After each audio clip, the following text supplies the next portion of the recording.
Hello guys, welcome to ICP today.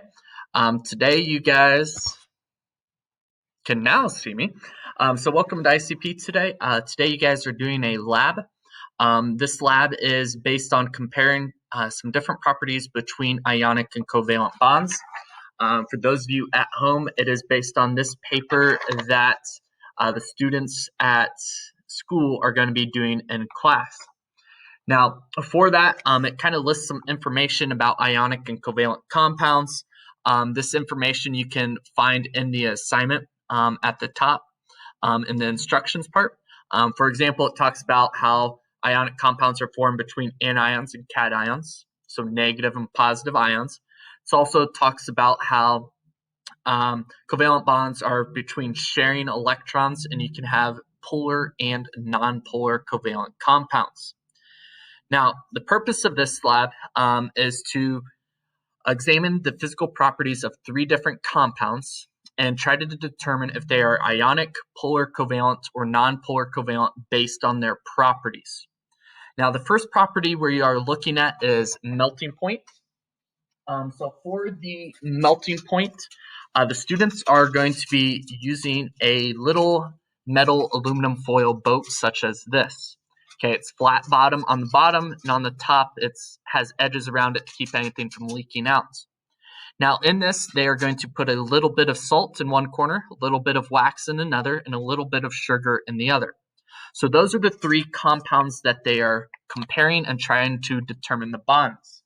So you have sugar, salt, and water. Now, as they do try to figure out which type of bond they have, they're starting with the melting point. And so with this little aluminum foil boat and the 3 materials in it, they're going to place it on a hot plate.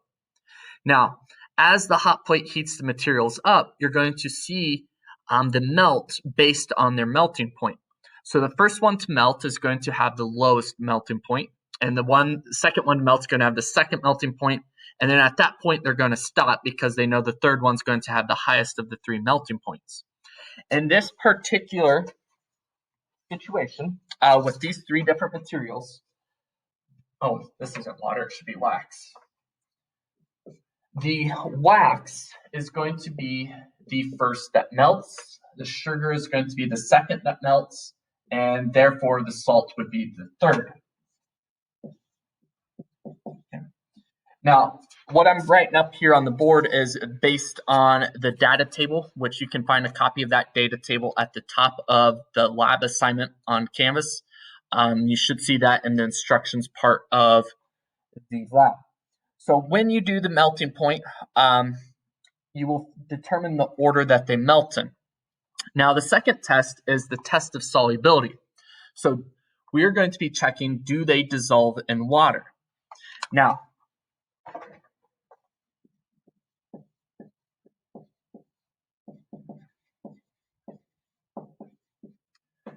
when you check to see if they dissolve in water, you place them in water, you stir them some, and you see if they actually dissolve. In this situation, sugar dissolves, salt dissolves, but wax does not dissolve in water. All right, now that is these first 2 columns of the data table they filled out. Now the third column here, the soluble in hexane. So hexane is another type of liquid. It's sometimes used in labs in place of water for particular purposes. So you notice that the soluble in hexane, sugar and salt are no, but wax is yes. Now that takes us to this 4th part, conducts electricity. Now to determine if the material will conduct electricity, they're checking it when it's in the water itself. Now to do this, they are using alligator clips. So this is an alligator clip. You got a little clip on one side and you got a clip on the other, and it's connected by a single wire. So they're going to be using alligator clips, a battery,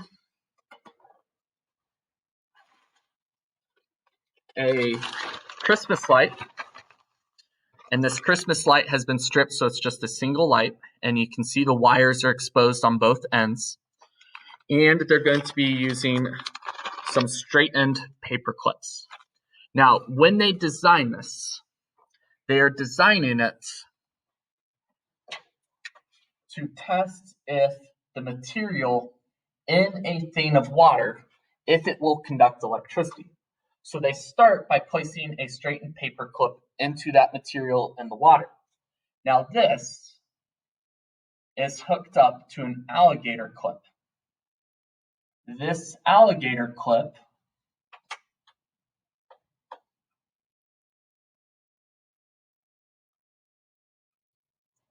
is hooked up to our LED light, our Christmas light.